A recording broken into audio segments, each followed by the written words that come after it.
It's Middle Eastern Week, and I'm visiting Hatted Keppel Street Kitchen in Sydney. Owner and head chef Michael Rantisi has been awarded a hat the past 6 years for his interpretation of this exquisite cuisine.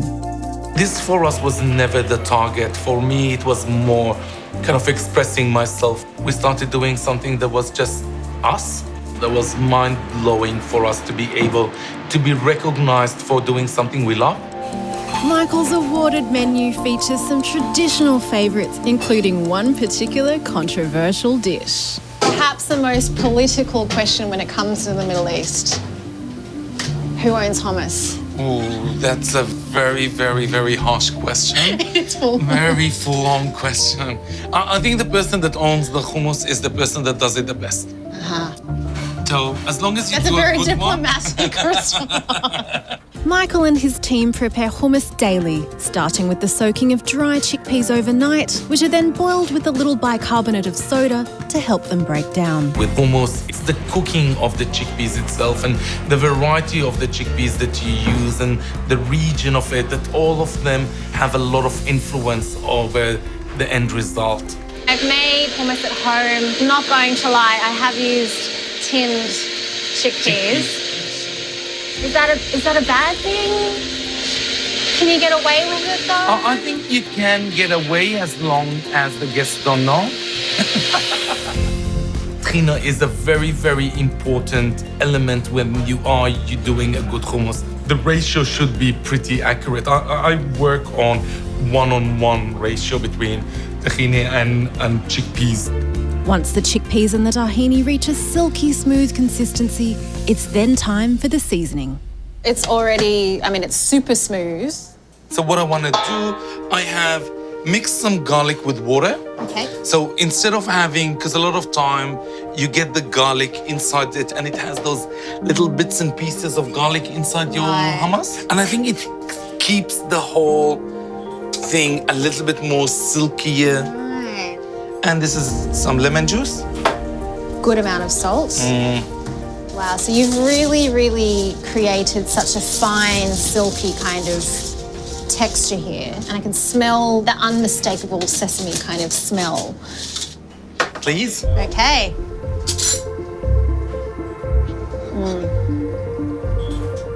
These flavors just keep rolling and rolling and rolling. That's my lesson for the day, is good things are worth taking the time to do properly, and using proper chickpeas, using dried chickpeas definitely does that.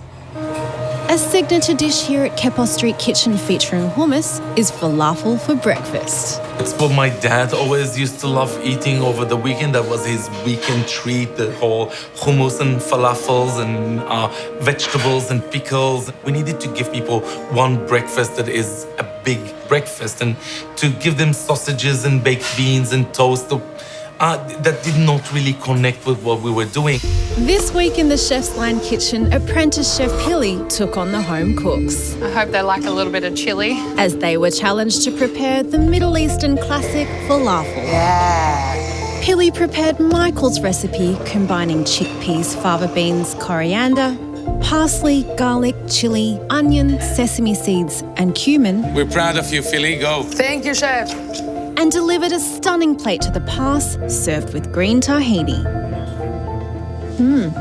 That's delicious. It's textbook perfect.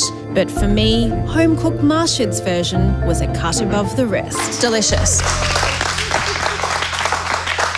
The falafel are fried and the hummus is made. And with Pili away, Sujan plates up falafel for breakfast. I absolutely adore falafels at any time of the day, but I think that they're a really great breakfast food. I think so as well. Yeah, a lot of fresh ingredients with falafel, with breads, with hummus. So now we take a spoon or a couple of spoons, make it a nice round, so it looks very presentable and nice.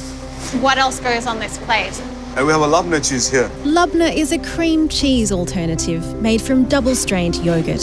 So now it's time for the fresh ingredients. This breakfast plate includes tomatoes, cucumber, and an unexpected addition. A bit of pickled chili. So they're not going to burn your face off. They're more it's very relaxed kind of chili. It's not very hot, It's a bit sweet as well. Green pitted olives, the freshly prepared falafel, which are topped with a soft-boiled egg, And breakfast wouldn't be complete without a couple of slices of toast. Beautiful. Now our falafel breakfast is ready. Well, how very Middle Eastern that this breakfast is designed to share. I can't wait to get stuck in. Well, I have to you try went for one of falafel these. first? Even just looking at these are night and day from the kinds of falafels that I think a lot of Australians grew up eating. And I love how tender these falafels are, that they're just almost falling apart. How do you feel? You like it? The texture of those falafels are super crunchy on the outside, but when you bite in, the steam and the flavors of the onion and the parsley and the cumin, and then the beautiful hummus and the sourness of the labna. Thank you so much, Sujan, for showing me one of Kepo Street Kitchen's best-selling dishes. I can absolutely see why that's the case. Thank you very much. My pleasure to cook next to you. Well, it's my pleasure to eat this with you. Thank you very much. Thank you.